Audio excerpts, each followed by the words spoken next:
Hello, welcome to the Church of Fuck You. I'm St. Patrick. Well, Destroying the Church Part 3, No Thinking Aloud. Here we go. There's a verse in the Bible that says, God, in his wisdom, saw to it that the world would never find him through human wisdom. If you keep reading the whole thing, it goes on to talk about how God's wisdom is so much greater than human wisdom and yada, yada, yada. Now, while the average Christian may read this and they think, oh my gosh, it's so wonderful to be serving such a super smart God, people like me will read it and pretty much discover all we need to know about Christianity. You mean to tell me that there's no way to find God by using your brain? You can't think while trying to find God. You can't use your intelligence while trying to get to know God. Am I the only one who thinks this absolutely makes no sense whatsoever?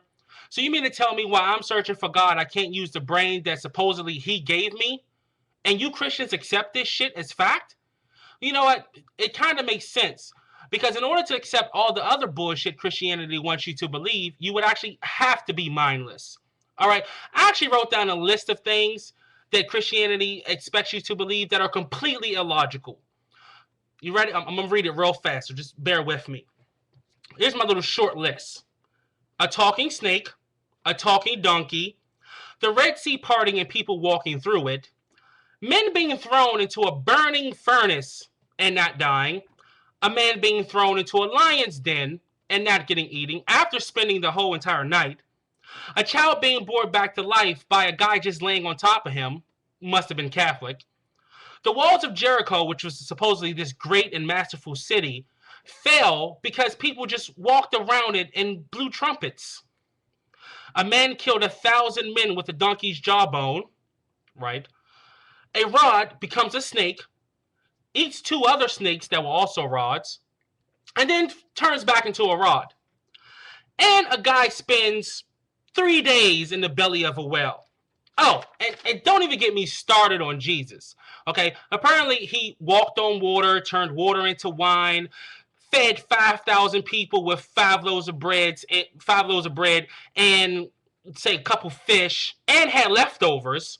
All right, healed the sick, raised the dead, and cured the blind man just by using spit and dirt. Really?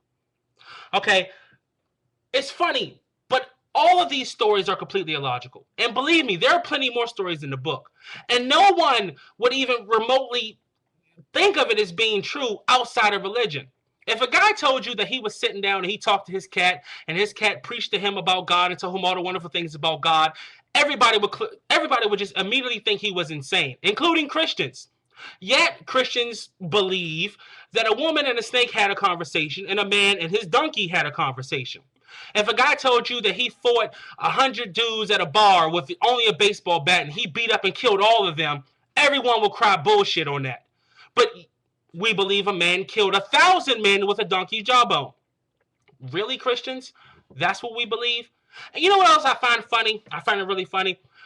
That Christians are, well, I'm sorry, not all Christians. Some Christians are quick to tell their children, think for yourself, use your own brain. Don't just do what everybody does and don't just follow the crowd and, separate yourself and be different.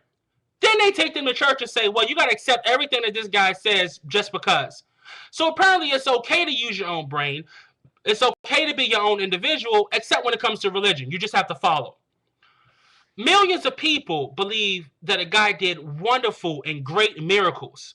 And they also believe that you can do the exact same thing if you just believe in him and use his name. The Bible even goes as far to say if you have the faith the size of a mustard seed, you can say to this mountain, go jump in the ocean, and the mountain get up and go jump in the ocean. Yet there are no Christians anywhere healing the sick, raising the dead, curing blind people, or feeding thousands of people with mere scraps. So one or two things is happening.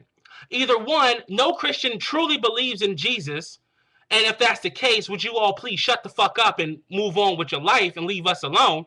Or two, Jesus' name really doesn't mean shit. Think about it for a second. Oh, I'm sorry. That's right. You can't. You're not allowed. The more you think, the more you use your brain, the further you get away from God. All right, that's it. Thanks for watching. Thanks for listening. This is St. Patrick. I'll see you later.